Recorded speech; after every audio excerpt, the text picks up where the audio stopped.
Любовь и ненависть, дружба и предательство, эгоизм и тщеславие станут главной темой спектакля, как черное и белое. Молодой человек, выражаясь языком Достоевского, в смене эпох, в смене времен, считает, что он теперь имеет право на какую-то возвышенную любовь и посвящает свою песню, единственную песню, которая полилась из его души, девушке очень богатого семейства.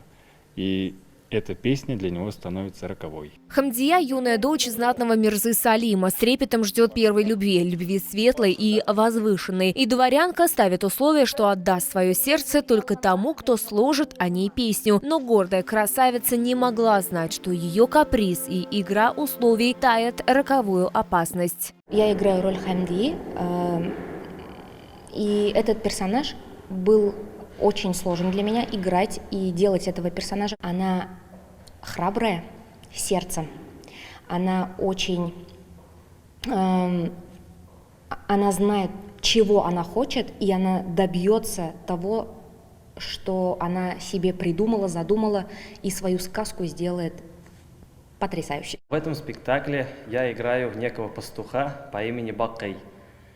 Бакый – свободный человек, любит природу, предан ей, но в процессе спектакля на глазах все меняется.